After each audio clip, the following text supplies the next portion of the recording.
All right, YouTube, how you doing? Welcome back to the channel. It is Tuesday, November 18th. We got a 6-game NBA slate to dive into in today's video like we always do. I'm going to dive into each and every one of these games. We'll break them down. I'll give you my prediction on the side. I'll give you my prediction on the total. We'll talk about any other plays like player props that we like within the game as well. But as always, guys, make sure to keep an eye down on the pinned comment of this video. That's where you'll find all of my final plays, so I'm actually rolling with myself. If that does interest you, it's absolutely free down in the pinned comment. In terms of how we did yesterday, a decent enough day. Now, it looks a little bit better than I guess technically is. It looks like a 3-in-1 day. It's realistically a 2-and-1 day. We took two different alternate lines on that Knicks and Heat under, and it was the same unit total staked as the other two plays. The only one that I'm salty about here is that Bucks team total over.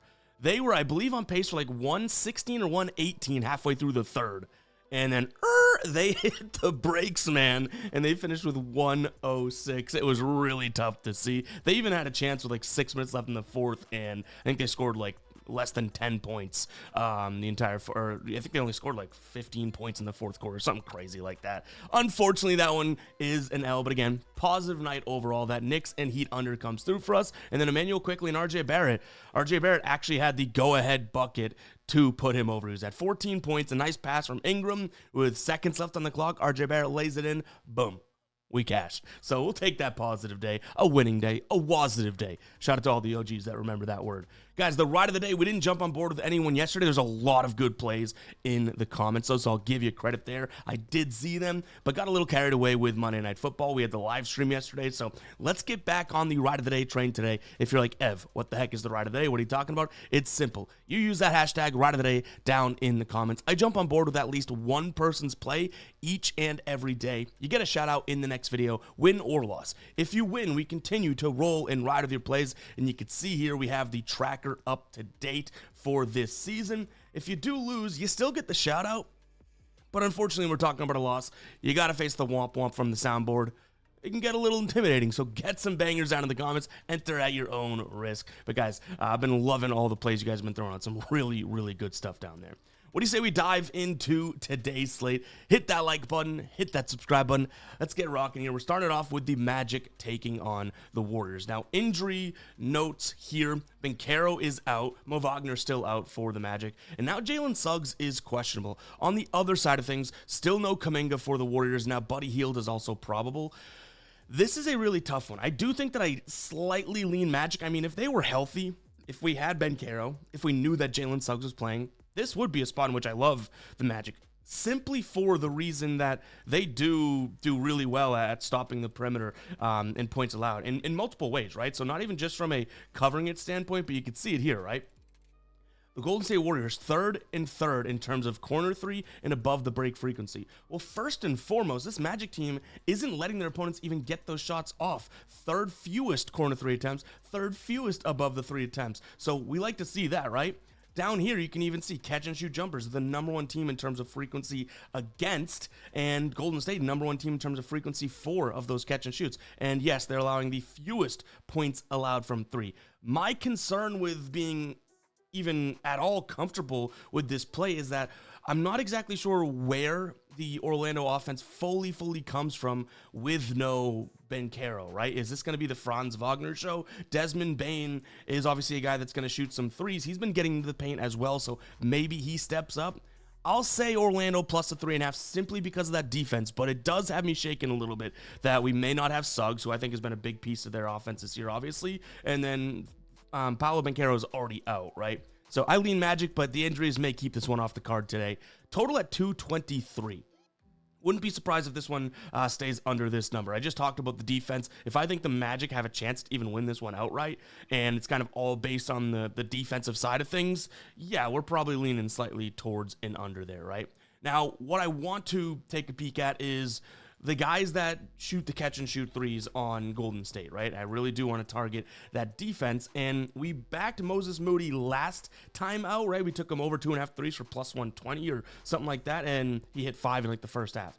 Today may be a spot in which we're saying, hey, Moses Moody, we're going back to the well, but not in the way you think. We're taking your under today. So I do think that that's something I'd consider. You can go under, I believe, 2.5, but for a little bit of juice. He hit 8 threes last time, and the fact that his line's already back down to, 1.5, at least from an under perspective, is a little alarming, but I think we know how good this Magic team is on the perimeter. It's not like that's a unique thought.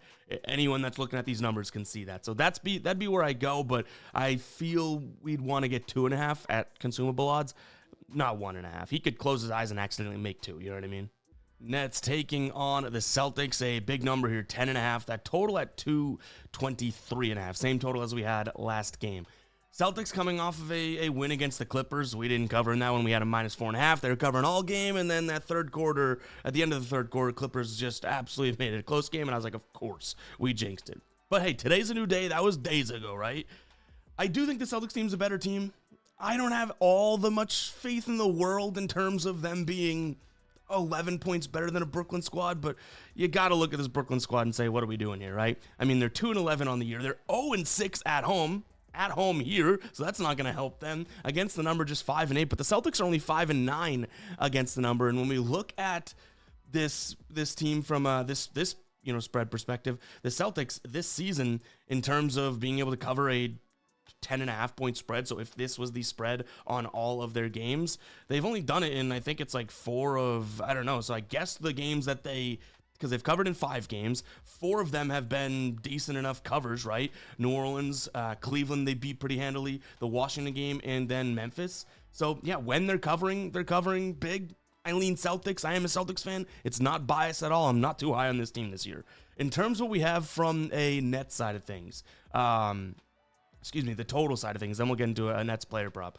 Total side of things, I guess we can say an under. Like, the one thing I will say, we know the Celtics are going to shoot a lot of threes, right? And we know they'll actually go to the mid-range. Well, this is a Nets team that isn't all that terrible at stopping, the perimeter, and the way that we see them, and we can even actually pull it up in the dashboard so you guys could see it versus me just saying it. The way we see the Celtics team shoot the threes is not via the catch and shoot, which would be the way to attack this Nets team, right? It's actually with the pull-up, and check it out, the Nets, pretty damn good in terms of pull-up defense, right? So I do think it's worth noting that even though I think the Celtics can win and even win by double digits here, think being the key word, there's a good chance that this isn't the highest of scoring games simply because of that. You know what I mean? Monday Night Football. Flashback. Let's get back to the NBA here. Wrong button there, obviously. So I do think this one could be a low-scoring game. I'm going to lean under. Now, we do have a player prop that I'm liking here. I don't think that Nick Claxton's going to have the best of games. This is a Celtics team that I didn't like their paint presence or anything like that, right? Earlier in the year, and honestly, like a week ago.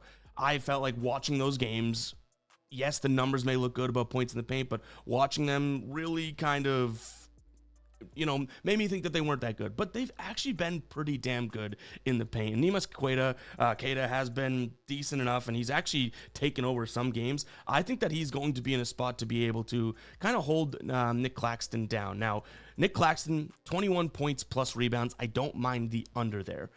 3 straight games against Boston. Now, obviously, these are last year in very, very different teams, but, 12, 8, and 15 in 28, 24, and 28 minutes. The concern would be, okay, when he plays, 26, 7 minutes, he's cashing us. Even last year, things look okay.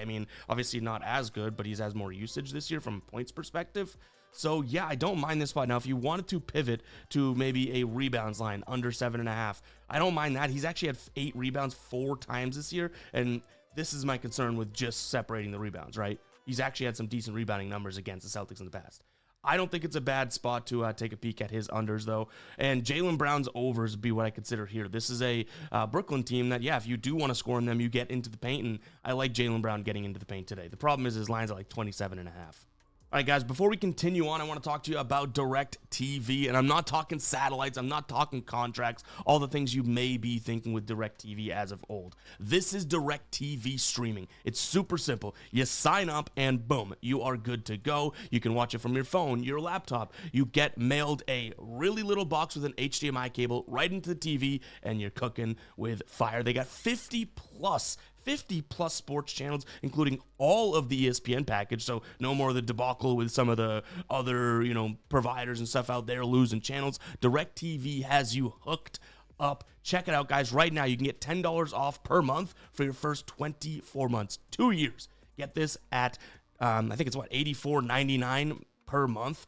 Way cheaper than a lot of the other providers out there. Check it out, guys. Scan the QR code on your screen right now, or just check out the link down in the description as well as the pinned comment. Yes, truthfully, I made the change myself, and I've been absolutely pleased with what we have here from DirecTV in terms of being able to watch the games I want to watch when I want to watch them. So check it out, guys. Again, that link will be down below in the description, as well as the pinned comment. Let's jump back into these games now. Hawks taking on the Pistons. One of the plays that we almost rolled with yesterday was Jalen Duren, right? That was like the next one that I wanted to roll with. We didn't. The guy went for 31 and 15. Jalen Duren is a beast. And I even said, check out his free throw attempts, right? It's 11 free throw attempts yesterday. So good look there. Can't victory lap it too hard because we didn't end up taking it ourselves, but would have loved to. Today is a back-to-back for this Pistons squad, and I bring up yesterday because, Jalen Duren did play yesterday. We didn't see Cade, and I don't think we saw Ausar Thompson either, right? This is a back-to-back, and we need to monitor those guys, Cade, Ausar Thompson, and Jalen Duren, like literally the young core of this squad. If they play, I don't really mind them in this spot against the Hawks. It's still a Trae Young-less team. You have Porzingis, Okongwu, and Ricochet, all questionable. I think that this is a spot in which the Pistons, they could probably go out there and kind of dominating the paint like they have been, right? When they play these teams that are a little inferior in the paint, they do some work. Now, Atlanta is not the Pacers. They're not the Pelicans. I totally get it, but that's Atlanta squad. If I were to say the strength of their defense, I'm sitting here saying, the strength of their defense is from three, right? Not necessarily in the paint. Now, they do have some decent numbers in terms of field goal percentage against and everything like that, but overall, at home this year, 25th in terms of points in the paint allowed. 2 centers and power forwards, 21st in both of those categories against the position. So yes, you could say, okay, well, some of the percentages look good. There's still angles to take a peek at this and say, hey, we might see some good, a decent enough game from someone like Jalen Duren, or if Cade Cunningham plays, him getting into the paint. So I do lean Pistons. The fact that they're on a back-to-back worries me a little bit. They have not covered on a back-to-back so far this year, but this is a pick-em, right? They're just -1, so I don't necessarily sit here and mind where they're at. The last time they were on a back-to-back was against Washington. After beating Philadelphia, they were 11-point favorites against Washington, and I believe that game went to overtime. They won by 2 points. Don't quote me on the overtime thing, but my noggin may have that one stored up there and correct. So either way, not exactly the best look, but they did still win that game. And if this spread was bigger, then maybe we'd sit there being like, it's a little dicey. And Atlanta has been kind of impressive. They've won 5 straight games, but I think this Detroit team is a different animal. In terms of what we have from a total side of things, or a total perspective, 225, 226 is where I have this game pegged.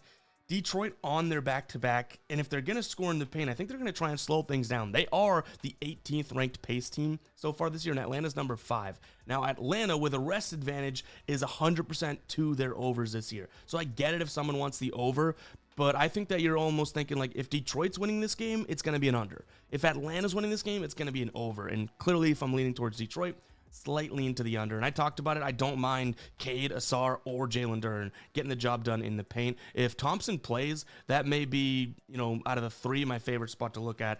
He's obviously been getting a lot more run with no Tobias Harris and everything like that. And you can get his line at 14.5 for plus money here.